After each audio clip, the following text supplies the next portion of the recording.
Eh, Hari ini saya mendampingi klien saya, Bang Lutfi, dengan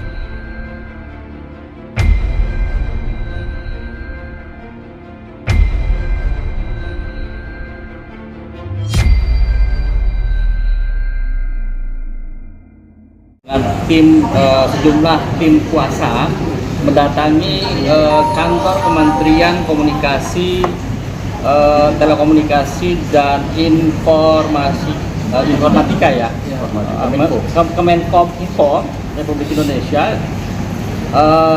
Kita membawa surat, mengajukan bersurat ya, surat pengajuan ke Kemenkominfo bahwa ada beberapa hal yang memang kita bawa tadi di kementerian, bahwa kita ini mendesak pihak Kementerian Kominfo untuk melakukan tindakan, mengambil tindak tegas untuk segera turun tangan juga dengan melakukan teguran-teguran ke media sosial terkait adanya aksi mandi lumpur yang diduga itu sebagai pengemis online dan eksploitasi terhadap orang tua dan anak-anak juga.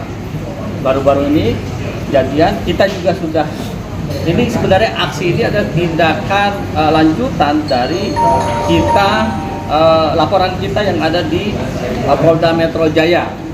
Nah, dari sini kita sudah membawa juga ke Kementerian PPA, Kemensos dan segala macam untuk segera mengambil sikap supaya melakukan teguran dan membuat regulasi baru atau melakukan perubahan terhadap regulasi dan terhadap undang-undang ITE, karena pengemis online itu kan merupakan hal yang baru yang tidak bisa dijerat oleh undang-undang ITE.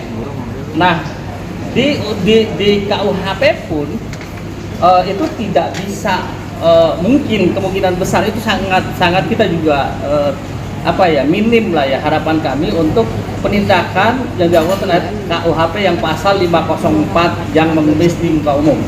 Karena ini yang dibuatnya lewat media sosial ya, lewat aplikasi yang namanya, banyak aplikasinya, diantaranya salah satunya TikTok yang sekarang lagi booming ya. Nah, dan dari situ kami berharap, jadi teman-teman juga semuanya berharap bahwa kementerian atau pemerintah turun tangan bersama legislatif, karena kan kita juga mengirim tembusan-tembusan ke beberapa kementerian, termasuk ke Komnas HAM, Ombudsman dan DPR RI. Nah, kemungkinan besar kita meminta bahwa Kementerian Kominfo agar membuat atau melakukan perubahan terhadap Undang-Undang ITE nomor 19 tahun 2016. Nah, Undang-Undang ITE itu supaya aksi-aksi yang diduga mengeksploitasi orang tua, eksploitasi anak itu bisa dijerat dengan undang-undang tersebut. Baik, ini Pak. Oke, dengan Bang Lutfi. Ya, Pi, gimana Pi? Lu datang ke kementerian atau lembaga tadi? Oke, teman-teman, ini menyikapi laporan pertama saya bersama partner saya di Badan Hukum.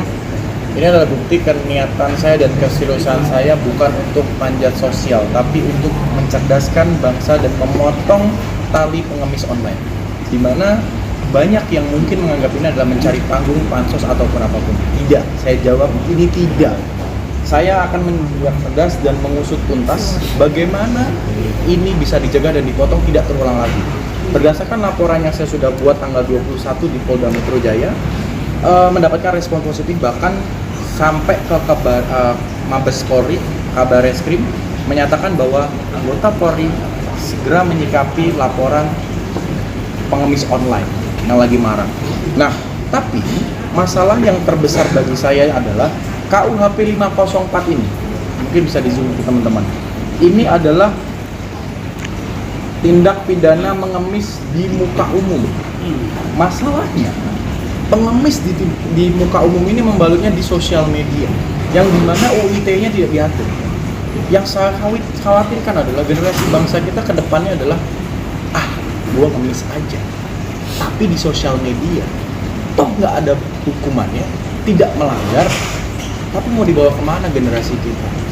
Ini memang sangat besar potensinya kalau secara ekonomi, tapi besar juga kerugian negara kita bahwa kita akan dicap sebagai negara pemalas dan pengemis yang dibalut dengan konten kreatif dengan cara mengemis konten. Nah, sebenarnya ini adalah percepatan dari kejadian yang dulu. Kalau mungkin teman-teman pernah tahu viralnya pengemis online ini lewat direct message. Dia menjual kata iba dengan cara menunjukkan anaknya sedang sakit, anaknya butuh popok dan lain lewat direct message. Mohon bantuannya. Pernah nggak sih kalian ngalamin itu? Kalau saya berkali-kali di DM seperti itu. Bahkan banyak influencer, artis atau figur tokoh yang mengeluh kesah, kenapa banyak DM yang meminta-minta. Nah, sekarang naik versi nih ke mandi lumpur dengan sistem kalau lu kasih gua 1 bunga, gua akan guyur atau guyur diri atau guyur orang lain. Yang dikhawatirkan ini nanti jadi ajang eksploitasi karena medianya tidak cuma di lingkup sini tapi se-Indonesia bahkan ke mancanegara. Nah, ternyata muncul lagi dengan cara bukan mandi lumpur, dengan cara anak kecil diberikan susu dan kopi, bahkan mendapatkan atensi publik sampai ke presiden kita. Pak Jokowi ada satu pidato menyatakan bahwa dia miris melihat ini. Anak kecil dikasih susu, kalau bisa dikasih 1 gift, dikasih minum. Nah, itu yang dikhawatirkan. Nanti banyak orang-orang oknum yang memanfaatkan anak kecil, orang tua diculik lah atau di apa, terus di live streamingin. Sebenarnya ini kan konsepnya dark web. Pernah tahu konsep dark web? Saya pernah mendengar sebuah cerita bahwa ada penyiksaan di satu dark web. Kalau lu kasih $1, gua akan pecut nih orang. Kalau lu kasih $1.000, gua akan potong tangan orang. Kalau lu kasih $1 juta, gua akan cabut giginya. Nah, ini kan konsep yang sangat bahaya. Sedangkan jangan sampai terjadi di Indonesia karena undang-undangnya kita nggak ada yang masuk ke media elektronik itu. Saya mendukung dan saya pasang badan bahwa generasi kita harus diselamatkan dari perlindungan undang-undang ini. Kalau UIT tidak direvisi, pengemis online dark web bisa masuk dan itu tereksploitasi. Bahayanya sampai di situ. Saya bilang ini bukan pansos, tapi saya merelakan diri saya, waktu saya, tenaga saya, konsen saya untuk kebangkitan bangsa kita di era sosial media. Bang, nggak coba ngajuin JR bang, judicial review bang, ke MK? Yap. Sebenarnya begini, kalau kita melakukan judicial review itu kan undang-undang kan memang udah ada kan undang-undang. Tapi karena ini ranahnya Kementerian Kominfo, maka kami minta ke Kominfo untuk melakukan tindakan seperti menegur pihak aplikator ya yang menyediakan aplikasi-aplikasi itu, platformnya itu, untuk memblokir juga bisa kan gitu ya, paling tidak seperti itu ya. Dan ini tidak boleh juga terjadi berlarut-larut. Kalau kita judicial review prosesnya mungkin agak panjang menurut kami, tapi kalau dengan adanya reaksi pemerintah yang saat ini apalagi dari pihak kepolisian juga sudah turun tangan, maka disinilah peluangnya kita pihak pemerintah itu untuk bisa melakukan perubahan terhadap itu dan memasukkan yang pasal pengemis di muka umum itu bisa dimasukkan ke dalam prolegnas, bisa melakukan perubahan terhadap undang-undang tersebut. Dan supaya juga ada efek jerah, karena untuk KUHP-nya sendiri itu sangat ringan sekali.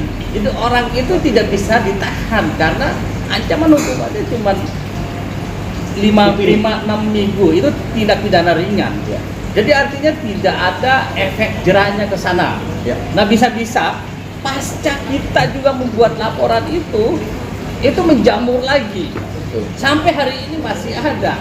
Karena memang mereka juga mungkin nih dalam tanda kutip ini ada yang mengorganisir sehingga mereka juga bisa mencari celah itu gitu. Nggak mungkin dihukum ini gitu kan. Kita aja lakukan terus gitu kan. Akhirnya kan yang dirugikan itu kan yang nonton ini bukan hanya orang dewasa ya. Karena anak-anak di bawah umur pun pegang HP sekarang dan bisa mengakses masuk ke TikTok tersebut. Nah, bisa jadi ini juga akan merusak mindset mereka ke depan.